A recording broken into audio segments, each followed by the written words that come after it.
Hey everybody, and welcome back to Dude's Brunch, a podcast about pop culture, internet garbage, and black coffee. I am your host, Taylor Olmstead, and with me it's my good buddy, Tyler Reed. Tyler, what did you have for brunch today? Hey everybody. Today for brunch, still working at the Emporium. This time, had a black bean burrito. So that means it's got some rice, got some black beans, got some peppers. On a nice, vibrantly colored red tortilla. Ooh. And we've been going crazy with the pastries. We have danishes, we have ham pies, we have cinnamon rolls now, and I'm just like, this is too many. This is too many auxiliary pastries. You need to calm it down. So I also had a little cinnamon roll on the side. Was this a warm cinnamon roll or a cold cinnamon roll? I had it cold, which I feel like was a mistake. Mm-hmm. But it's like a strawberry cinnamon roll. It had like a strawberry puree, jelly. Jam?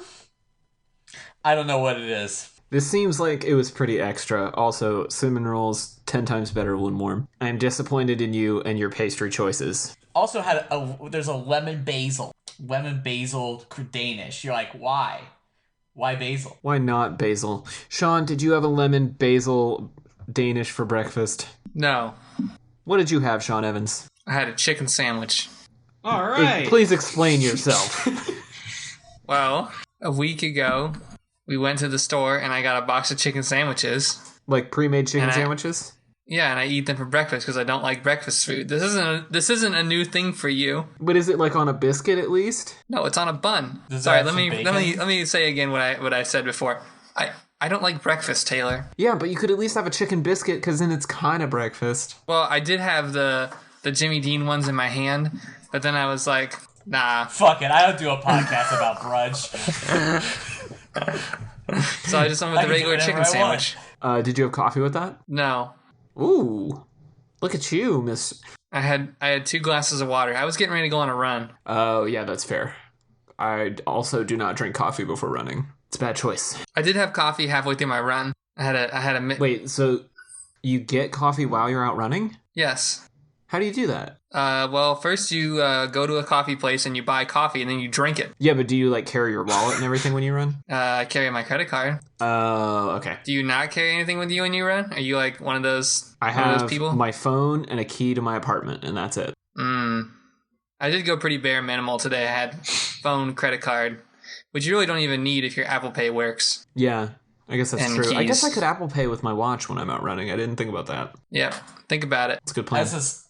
As a related note, does anyone else feel like like when they have like their phone case and the people have like the pocket where they also have like their credit card in there? Does anyone else feel like that's just like a disaster waiting to happen? Those make me uncomfy. What do you mean? Because if you lose your phone, you're hosed. You also don't have your credit card or like your ID or anything? Oh, you mean like the phone case that's like a wallet? Yeah. Oh, yeah. I don't know how you do that. I'm curious, listeners, tweet in if you use one of those about how anxious you are about losing that. Because that would drive me nuts all the time. And I will say, we do get a lot of runners. We also get a lot of cyclers at my work. Cyclists? So we got a lot of cyclers. We have like a cycling community almost. Cyclers. They're everywhere. Cyclists. Pop punk correspondent and known sometimes cycler Ben Pentecost is here. Ben Pentecost, what did you have for brunch today? As with every day and every time that I'm on this show, I had nothing but coffee and sushi for breakfast. I also had half a Pop-Tart that had been left in my car for 3 weeks. So there's that. Now, last time you were on, we had to clarify. Are these Pop-Tarts or are these off-brand toaster pastries? Sorry, yes. These are toaster tarts, not Pop-Tarts. It's important that the people know. Exactly, yeah. It was double chocolate fudge flavored, if anyone cares. I care, Ben. It was pretty stale, but enjoyable. On the latest Dear Hank and John, so they tried to describe what a Pop-Tart is. And needless to say, I feel like no one really actually knows what a Pop-Tart is supposed to be or what it actually is. It's a pastry. I believe they're called Cowboy Squares or Country Squares, I believe is their original name. This reminds me of a song. Let me sing a little bit for you guys. You gotta know when to hold 'em. know when to fold 'em. And that's all you can do before we get sued. Quick round robin. What's everybody's favorite Pop-Tart / toaster tart flavor? Go. Hot fudge sundae. S'mores. Fucking at me. I gotta agree with Tyler, but since I'm eating toaster tarts, it's chocolate and marshmallow flavors, not s'mores. You're right. Apparently, s'mores is branded, so Legally distinct. Similar flavor palette. Legally distinct. See, you guys all went with the chocolate. I'm more of the fruit toaster tart / Pop-Tart person. I'm all about that frosted cherry. So what you're saying is you're a cop. You're a basic bitch. We just always had cherry Pop-Tarts at home when I was a kid, and so those ones are my favorite. I don't know. Yeah, we had cinnamon. That's why I don't eat them anymore. Ooh, yeah, I ate a ton of the cinnamon ones in college, and I can't eat them anymore. I didn't, but they were always in, like, at one of my jobs, they always have in the snack machine, and I was like, umami. That's what I want. See, but that's just so stupid. There's nothing worse than opening up a pack of Pop-Tarts and one of them is like smash. Right. Yeah. That's a sad day. Well, I'm your host, Taylor Olmstead, and for brunch this morning, I was in a bit of a rush, so I had a smoothie and some coffee. Back on that smoothie game, it's going okay. It's going okay. What's the build? Well, yeah. Well, So today's build was a fresh banana, and then I had a frozen fruit assortment from Publix that had strawberries, bananas, and mangoes, so I doubled the banana. And here's my real gripe. I went on various occasions to 3 different grocery stores this week because I was just in different parts of town and needed to grab like random stuff. Mm-hmm. And none of them have just a basic mixed berry frozen fruit bag in stock. It's like that whole shelf is just empty in every grocery store across Metro Atlanta. Like everybody is on a berry smoothie kick at once in this town. And I'm so pissed about it because the frozen strawberries, like the whole strawberries, are always in stock everywhere and they don't blend. They're too big. These are my struggles, Sean. I went to Kroger just to get some salt because we were out for like several weeks. And while I was there, for some reason, they just have a case full of single LaCroix, and I got myself a grapefruit one, and that was honestly probably one of the most self-indulgent things I've ever done. even his self-indulgence is Puritan. He's such a LaCroix boy. Don't you? That's why I love him. But technical question. When you go get a smoothie, is that what it's called when you decide what's going to go in it? It's called a build? No, Tyler's just being a doofus. Well, I figured I would talk how like people talk about their vape rigs, so I figured... Oh, sorry, I should clarify an important part of my smoothie build while we're still on this. I also switched from regular milk to almond milk. I don't remember if it was Sean or Tyler that was extolling the virtues of almond milk, but... Probably me. A+, definitely the right decision. Thanks, Tyler. Well, as we know from Clear Eye, almond milk is a thing in Atlanta. Apparently, people down there love it. Yeah, next thing you know, Taylor's going to try to get his almond milk, and it's just going to be all gone. If the almond milk is all gone next time I go to the store, I'm packing up my shit and leaving town. You go into oat milk. That's the next thing you gotta try. Oat milk. God, sounds disgusting. It sounds like a joke. They tried to sell it to us at work. They're like, "Hey, how about you try this oat milk?" You're like, I guess. Hey, you guys know what you guys should do to make your coffee shop better? You should make every one of your customers that has celiac disease feel even worse about themselves. Hey, sir, would you like oat milk in your coffee? Hey, ma'am, would you like a dash of oat milk in your oat milkachino? Hell no. Here, have some liquid gluten. Lick glute. Get gluten.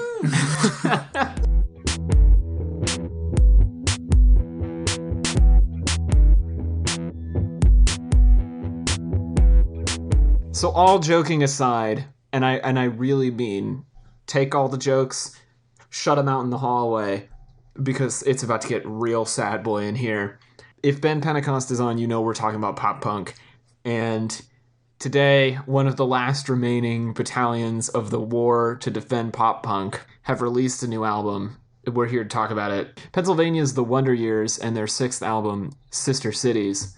Ben, can you give us and the audience a little bit of background on this record? All right, so this is their 6th album. It was released on the 6th, I believe, last Friday. There was a couple singles that got released a couple months ago. And overall, I gotta say, this album is a mixed bag. Whoa, So coming right out the gate. Okay, so the whole premise of the album is that the band was doing a lot of world tours between these albums. They did a massive 2-year tour for their last album. So obviously they're traveling a lot, and the whole idea of this album is that like everything is connected, and like the interconnectivity of human nature and human emotion and love, and how it's just like it's the same everywhere in the world was the big idea of it, if you're going to pinpoint it. However, the music is very dark. If I had to use a word to describe it, I would call it gray. The whole album just feels gray to me. The initial listen when I first came out, I was not into it. And I really didn't like it until I listened to it 4 times through. That's right, 4. Which at that point, I'm just like, I'm not even sure what to say about it. It's really dark. Like I said, it's weird because a lot of the music is happy and it's not necessarily sad in nature. The lyrics, I mean, but the music behind it is really just depressing. Like the whole thing is just like, God, it just pulls you down. But I don't know. It's definitely their most emotive work, I would say. There was a lot of powerful stuff on there. Once you get past all the just pouring sadness, I don't know. It's kind of all over the place for me. So it's important for context for those who maybe haven't listened to the Wonder Years. The Wonder Years have been in this kind of 3rd or 4th wave of pop punk, depending on how you think about it. And they've been around for, 13 years now, Ben? Their first album was 2007, but they've been around since 2005. So yeah, it's been a while. And so when they first came out, it was a lot of upbeat, kind of party pop punk, lots of synths in a sort of like Motion City soundtrack-esque way. And then it feels like the band has just gotten progressively darker and more socially and politically conscious as time has gone on. Sometimes to great success, and sometimes to kind of middling political grandstanding, in my opinion. But they're definitely a band that people talk about, and I feel like every time they put out an album, it's something to take note of, and this record is no different. They're doing some really interesting things here that aren't like their previous releases. It's still recognizably a record with punk roots, but I don't think that it's as much a punk record as I would have expected from them or from some of their contemporaries. This feels much more like kind of a hard rock record in a way. Like it's not mixed like a punk record, and I think that's part of the sadness that we're talking about here. Like it just doesn't have that kind of upbeat major chord, power chord feel to it. Yeah, I would agree with that. They've been making, so if you're not familiar with the Wonder Years, they, like Sarah said, they started out really like electric dance, pop punk kind of thing, and they've gradually just been shifting, just more, I guess, post-hardcore or hardcore kind of sound is a good way to describe it now. And they've just kind of been drifting this direction, but this album was like, to me, it was really stark, the difference between their last couple albums and this one. Sean, Tyler, do you guys have history with the Wonder Years, or is this kind of your first entry to them as a band? I've heard of them. I have not heard their music, so this would be Never? No. Oh my god. That's interesting. So then what was your impression of this record, having never heard them before? I didn't like it. A man, a few words. Would you care to elaborate? Didn't like it. It wasn't that good. Reminded me, it was the description of it as pop punk is wrong. I'm actually listening to this, what is it? Suburbia right now. That's what it's called. I like it much better. Yeah, that's their 3rd album. Yeah, I like it much better. That's much more pop punky. This is very, I could hear this playing on like Octane with like Chevelle or the Deftones or something, more so than like Blink-182. They're like 3rd album stuff, their Suburbia stuff. I could definitely hear that with like pop punk, but new stuff. Would you even say brand new? I'm not very familiar with them either. I would say brand new in terms of the like overall mood of what's going on at this point now, but I don't know, not really musically. I think. What about you, Tyler? I know you've been following the Wonder Years for a long time. What's your read on this record? Well, I mean, like everyone's kind of said, is that it's a pretty, well, not a pretty big departure from, it's not a big departure from their last album, but from their beginning to now, it's a pretty big step. And I would say that the times I've listened to them on purpose, I actually really like the album that they don't even like want to talk about, which is Get Stoked on It, because it's got the song where the Kool-Aid Man's wife is cheating on him with Captain Crunch.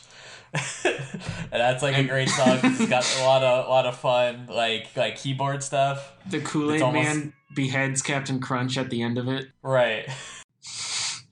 So like there's that, and then the next thing that I really got into was The Greatest Generation, and then I kind of everything else in between there is just kind of a blur. And I really liked The Greatest Generation. I thought that was a very good album that had lots of memorable parts, lots of parts that felt distinctly different from one another, that didn't feel like they all kind of bled into one big song that generally sounded the same. And I'll say that I probably like this album more than the average here.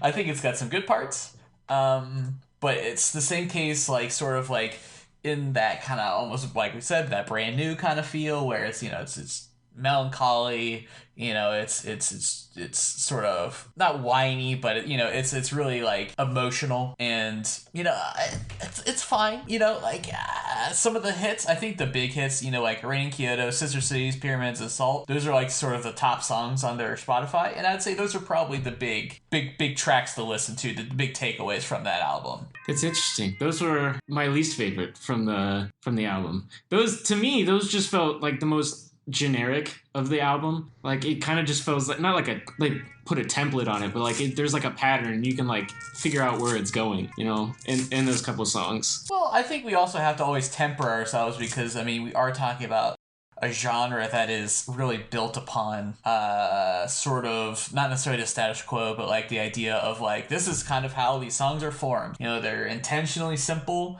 you know, they have a strong lyrical focus, you know, it's really almost about what they're saying, not how they're saying it in some ways. So I mean, I don't know, I mean, Ben, did you like the lyrics of the album at all? I did. I thought this was, in terms of lyrics, I thought this was their best work yet.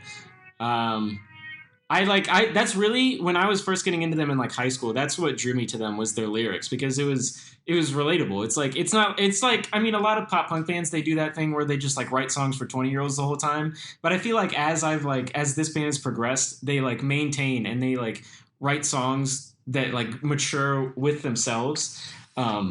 And I felt like this song was really, or not this song, this album, in terms of the lyrics, really was like, it felt like adult problems coming from a band that I would have listened to in high school, you know? I mean, to be fair, I'd rather a band write songs about the age they are rather than just writing about how they're 17 when they're like 45, you know, so.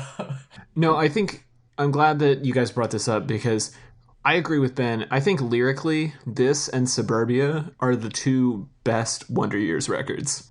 Dan Campbell has a lot of really interesting things to say on this new album, Sister Cities. But like Ben, I feel like the music is very predictable. It's very sad. It all kind of hits the same tone for the whole like 45 minutes of the record. But lyrically, there are these great descriptive vignettes, which I think have always been kind of Dan's strong point as a lyricist. I love all of the descriptions in Rain in Kyoto of, you know, just like juxtaposing his life on tour versus his family at home. I think the imagery on Flowers Where Your Face Should Be is just gorgeous, talking about, you know, seeing something that reminds you so vividly of a memory. And he really like transports you in his lyrics. It's the delivery of those lyrics this time around that I just was not impressed by. I feel like every one of these songs, I know within the first 30 seconds how they're going to end. And that's kind of a disappointment for me. Like, I feel like even bands in a similar kind of contemporary period as the Wonder Years, you know, you look at a band like on the punk side, the Menzingers, or on the more emo side, like the Front Bottoms, like they're doing more inventive things musically that kind of back up the lyrics. Whereas it still kind of feels like for the last couple albums, the Wonder Years have just been like playing the same progressions and building and then like de-escalating and then building and then de-escalating in the same exact way. And it doesn't hit me right this time. I don't know. Felt like too much of the same. I mean, that makes a lot of sense because I think this is sort of like almost the problem with punk in a way, is that like, you know, I think the idea is that you're playing something fast and you're playing something straight. And then like, but if you get you get these kids together when they're like 15, 16, 17, 18, you know, like however old they may be, and they don't expect to be successful or even to go on for 10, 20 years, and they're like, well, fuck, well, this is how we write songs, this is our style, you know, like, how do you evolve that? And I mean, there's just not a lot you can, like, I mean, sure, there's different things you can do, but like, I just can't see what the elevation of the medium becomes. Like, how do you, like, they would just have to like add new genre or mix things up or something, because it feels like the way that they almost create excitement is through instrumentation or through vocals. And so like you can only do so many vocal things for so long, you know, like they're very good at what they do. Unfortunately, you just can't keep doing the same thing for like 10 years. I don't know. I would counter that, and I would say the Wonder Years have actually, as a band, been pretty good about just changing styles the more they go forward. I don't feel like every album is like the same thing. Right. They're definitely, all 6 of them are very distinct from each other. Totally forgot where I was going with that. I mean, they're different, but you're saying they're almost like the construction of the songs. Because I mean, you can make songs sound different. That doesn't mean that they're not almost like structurally identical. I don't know. I mean, that seems. Well, I don't know, because I think you're speaking at a very fundamental level. Just like the most basic structure is like, and is where we get the predictability from. But when I listen to it, I just like the aesthetic of each album is different. Oh, sure. And that's what the music to me, it's they're moving forward and progressing in a very real way that I enjoy.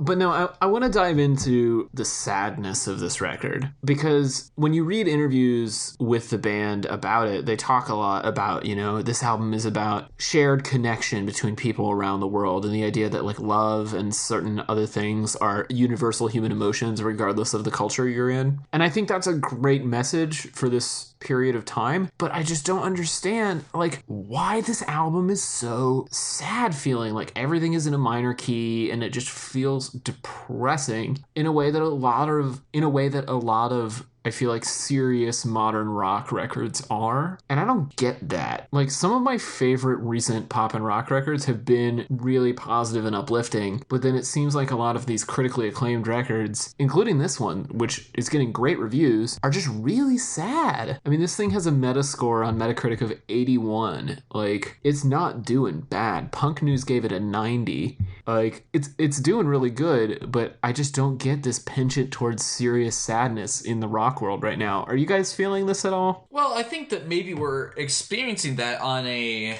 more broader scale, because I feel like there's also been like a sort of advancement in like the rap scene, where there's sort of like almost like emo rap, and you know there's been a lot of like sort of experimentation within that realm. And so maybe just we're at that stage right now where the people who are making music are just, that's just what they want to write. I mean, I don't know. I think rock music in general, which I mean I guess covers most everything. I mean, I use rock as a pretty general umbrella, and I think that it's really sort of hurting for some new sound to really get people excited, because it's like I haven't really heard anything that's really wowed me or really felt like it's caused like a shift, you know, in maybe a few years. You know, like the last big like sort of rock movement was it folk revival? Like, much lampooned on this particular program by one Sean Evans. So I think it's just a reflection of the world right now. That's my take on it. I don't think there's much more to it than that. Like, it's just a reflection of what these people are seeing and what's going on, and that's just like, music's always been like that. It's just expressing what's going on around you, and that's what's happening right now. And I think we're overwhelmed with that because we're listening to all this music that is just driven by real life experiences, and it keeps seeping into that, and I don't know. I agree. It's getting kind of tiresome, and there needs to be something new. But like, I think that's just all it is. I don't think we really need to look into it, in my opinion. Sean, did you have a thought on this? I don't know. I think if it's maybe it's a reaction to the social media culture of like, look at my life and how great it is, and rock is kind of that rebellion against the status quo. So saying like, no, life is actually kind of shitty and ordinary and boring. Well, I don't want to say that they're saying no, life is shitty, but maybe it's that struggle is ordinary, maybe. But I don't know. That's just a swing. You know, some of my favorite albums so far this year that are in the rock space have been kind of out of the ordinary, at least for me, because I feel like I'm seeking out that positivity that I'm not finding in my usual types of music. Like, I really love this new record from Superorganism, which is like a kooky dance pop collective, because it's just so offbeat and positive that I kind of love it. But it has like a sarcastic edge, which is kind of nice. I also really like the new Jack White record, because I feel like he's experimenting with some new sounds in a kind of whimsical way that, you know, Jack White has always taken himself a little too seriously, but I think on this record he's finally like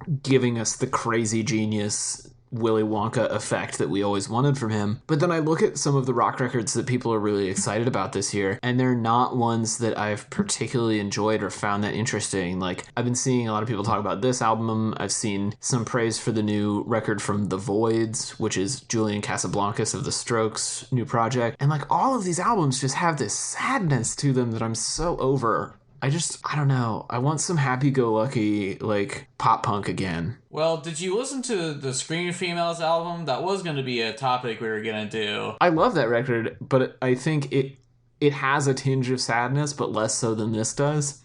It honestly reminded me a lot of the most recent Sleater-Kinney album, which, if you haven't listened to, you should check out, because it sounds a lot like that Screaming Females in a good way.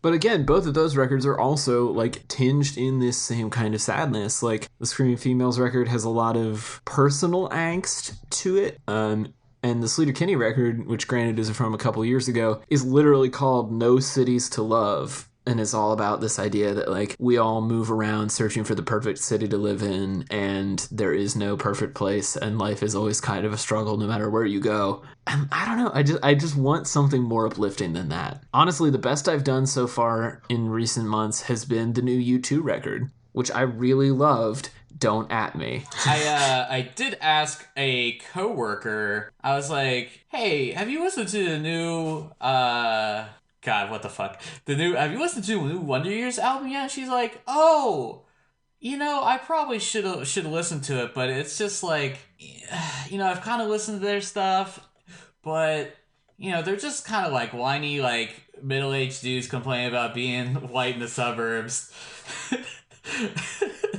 And you're like, you know what? That probably is kind of... Do we really need that? And she's like super on like this kick of like lots of like female punk bands, and I think that's like maybe something to invest in, is like, you know, maybe the cure to this is diversity, you know, finding some other voices, because like, I don't know, I don't think that we need the Wonder Years as like the shining example of pop punk, you know, like they can exist, but I don't know if that's the band I want representing a genre that I, at some point, used to like. Tyler, I think you're right. I think we're just whiny, middle-aged white dudes looking for other whiny white dudes to relate to. And that's why we're so sad, because that's all we want to listen to is other sad people. You know, that reminds me, actually, of another group that I heard of recently, and I haven't listened to them a whole lot, but it might be up your guys' alley. They're called The Regrets, but it's spelled Regrettes.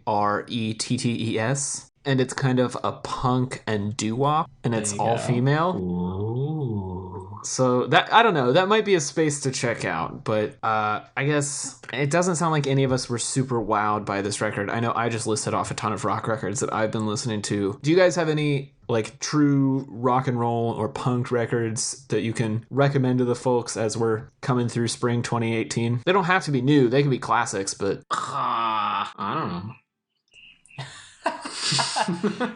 I've been listening to a lot of doo-wop lately, so like this is totally out of my vein right now, or out of my range. I've been listening to a folksy guy named John Prine lately. He's pretty good. Kind of the Jack White classic modern. I would say it's going into summer, so get on that Racketures, because that's good. It's fun summertime listening music. I don't think that all rock music is sad, though. Like, now that I'm listening back through some of my favorites, I feel like there's this really, oh man, how do I say this? Because southern rock kind of has this like connotation to it. Maybe I would say like blues rock. I feel like I've heard a lot of blues rock lately, like guitar heavy riff driven kind of thing. That's a little bit slower. So maybe like some Nathaniel Rateliff or like something in that vein. Yeah. Or like even like I feel like there's some Black Keys tones going on a little bit right now. Versus I feel like the past couple summers we've seen like a lot more in rock. We've seen a lot more indie acts like M83 and stuff like that have, or Arcade Fire, that they're a little bit more synth driven, which isn't a problem because I really like those bands.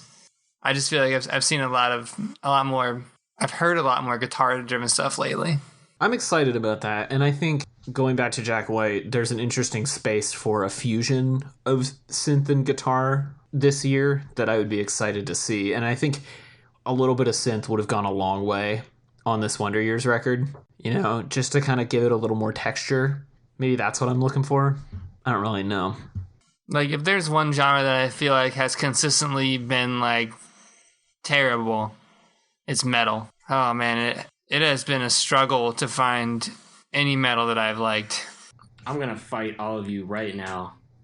All right, Ben, you haven't given us a recommendation yet. What's your metal jam right now? Are we talking about metal jam? I've been listening to Code Orange, the band. It's more like screamo hardcore. I don't even know how to describe it. I've heard of them. Hold on, let me make sure before I just start spouting off about a band I don't remember anything about. Oh yeah, I know who you're talking about. The last thing that I listened to them was Forever. I think I downloaded one of these. Oh yeah. No, this band's actually pretty good. But this was 2017. This is like early 2017. Mm-hmm. This album came out a while ago. But no, I actually honestly really like this band. They're doing something that's more... It's funny because when I tell people about... like when I talk to Sarah about metal, I'm like, Sarah, check this out. She's like, oh, really? That's like interesting. I'm like, actually, yes. And particularly this song, because now I remember it because they have that like... that kind of like dread 10-second pause in between the beginning and the second half of the song. And I was like, what the hell is going on with this? But now when I run and I listen to this, I'm like, this gets me to that like place, this like Tibetan Buddhist, like go to your rage place and exercise those demons kind of thing. All right. So I guess anybody have any closing thoughts on the Wonder Years or the current state of rock and roll? Because to be honest, I really just don't even know where we go from here. I mean, as listeners I'm sure are aware, my hits of the year have been like, I don't know, it's like some electronic dance thing or like some instrumental bullshit. Like this week I found the Spotify part of the world that had Japanese jazz, and I've been listening to that a lot specifically. I've like really narrowed in on that, and I'm like, oh, I love instrumental music. Whoops, I'm completely irrelevant to everyone I'm surrounded by. Ben, Sean, any closing thoughts? Give this album a chance. It's all right. Or don't. It sure is an album. Yep, that's about that's a good summary. It is an album.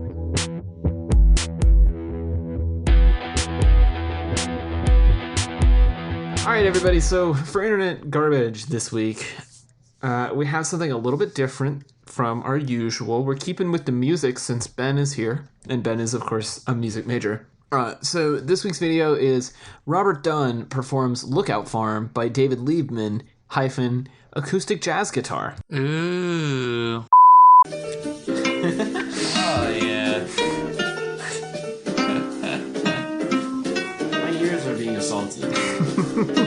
That's just a lot of noise happening at once. It actually isn't that bad. I thought it was going to be much worse. This reminds me of that guy we listened to last time I was on the show, that does all the covers of songs he's never heard. Oh my god. What's his name? Dr. KC. Dr. KC, yeah. They should team up, Robert Dunn and the Doctor.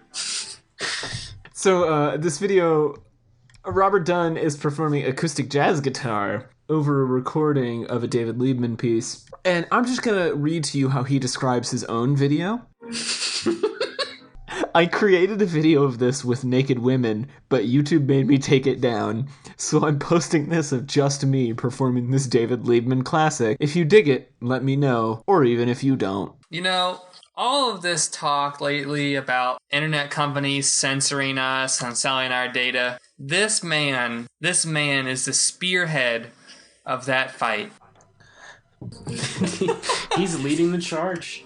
He is his art, his beautiful art, especially the videography, which we are unable to see thanks to YouTube's corrupt policies that prevent real artists from exploring the bounds of a genre on the internet.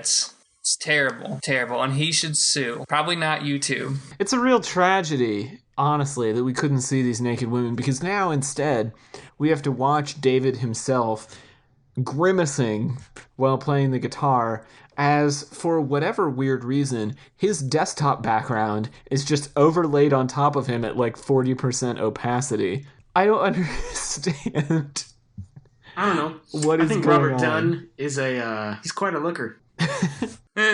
Is he your type, Ben? He is, I gotta say. I mean, he's into Yaz, so Old men who play jazz guitar on YouTube. it's all of Ben's kinks right there. That's It's what I'm really into. it's really too bad that Craigslist shut down their personal site, isn't it? Oh, zing! That wasn't towards you, Ben. That was just towards David Liebman, Robert Dunn. no national treasures. You know, I feel like that's where I'm at right now with all this stuff. This destroyed national treasures. You know, the thing that really gets me about this video is that he seems to be a somewhat decent guitar player, but for whatever reason... Oh, he's really good. Yeah, but for whatever reason, when he put the video together, it seems like the video of him playing guitar is like 2 beats or so behind the recording that he's playing to. And so it just comes across as this like wave of horrible noise to your ears. Taylor, friend of the show, Seth, will not like anything that you're saying right now, so you need to shut your mouth and whisper what we all whisper when we hear jazz. It's jazz. If friend of the show Seth can make it through all 5.5 minutes of this video without turning it off, I will buy him a beer.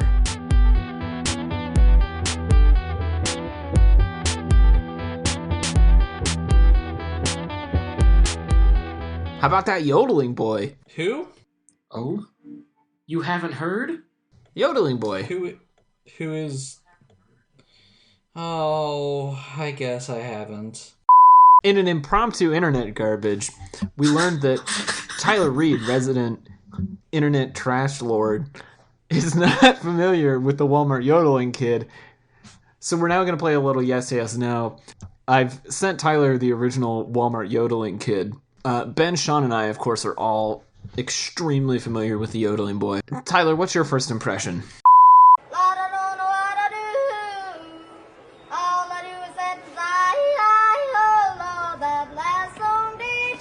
Well, it appears the video has stopped, and I think my computer has died. So, All right.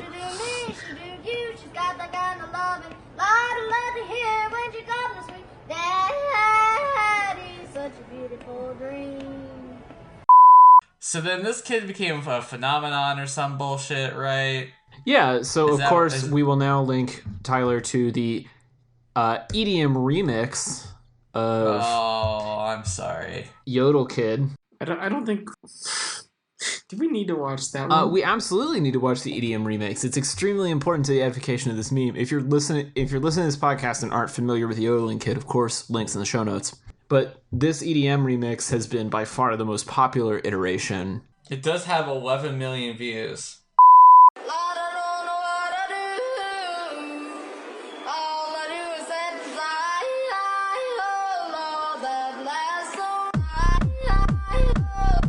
Oh, this is 10 times better than the regular one. I love Lana Del Rey.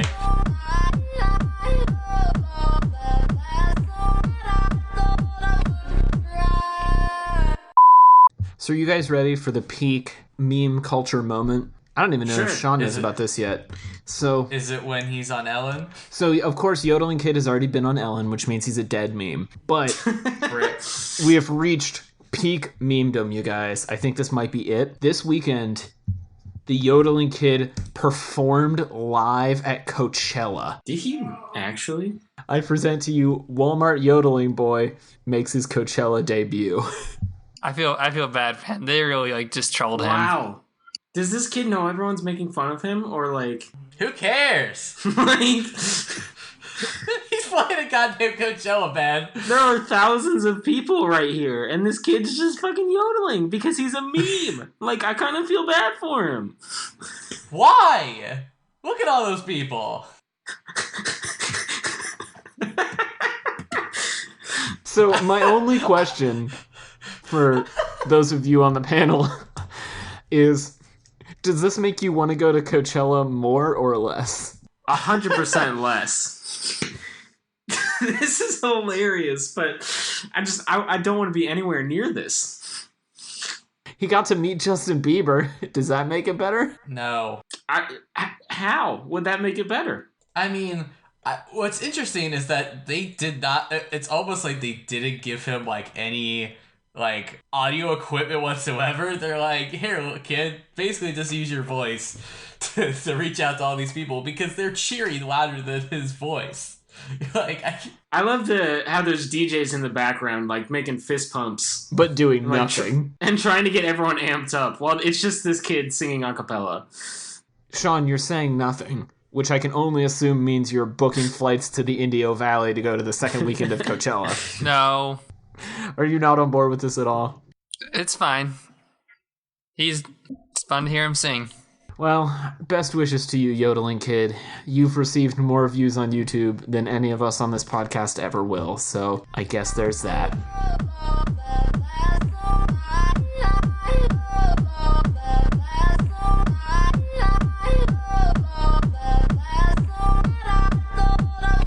Alright, and now it's time to wrap up the podcast like we always do with a round of shameless plugs from the panel. We will start with graphic designer, illustrator, and internet personality about the web, Tyler Reed. Tyler, where can they find you? Holy shit, Taylor, you upgraded me so hard. Hell yeah. Hey everyone, you can find my design illustration work at tylerdreed.com, and you can find me on the socials. Oh, the socials. That's TDR Design on Instagram and Twitter. Political analyst, fashion expert, and distance runner Sean Evans. Where can the people find you online? That's just straight flattery right there. On only all of that is somewhat true 60% of the time. But if you want to find me, you can find me at Real Cash Otter on Twitter. I still hate your new Twitter handle so much. It's not your problem. And jazz trumpeter for hire, Ben Pentecost. Where can the people find you on the internet? Did you just dab? I did just dab. You can find me on Twitter at Pentecost. And also, if you'd like to buy my coffee in the morning, my Venmo is Ben-Pentecost. Ooh, look at you shameless plugging people to send you free money. Damn, son, you thirsty. I get a large iced coffee from Starbucks every morning, so send money accordingly. Thanks, friends. What? I can't believe you just did that. I'm going to let you do it this once, and then in future episodes I'm cutting that out. I think we should put it at the end of every episode from now on. Well, you can find me on the socials as @TC Olmstead. I'm writing a blog post every week in 2018. You can read those at my website, tcolmstead.com. You can like and follow the show. We are at Dudes Brunch. If you really like what we do here, you can leave a review on iTunes or recommend us on Overcast. It helps people find the show. Other than that, thanks for listening, and we'll be back next week with another episode of Dudes Brunch.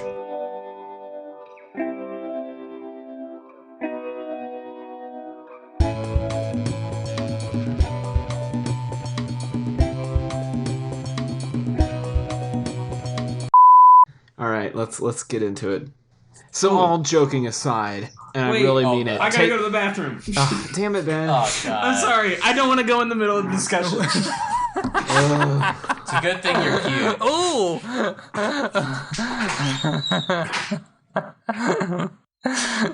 Sometimes I wish we had video of this just because of that. That was adorable. Hand flies up. Ooh! I need to go to the bathroom.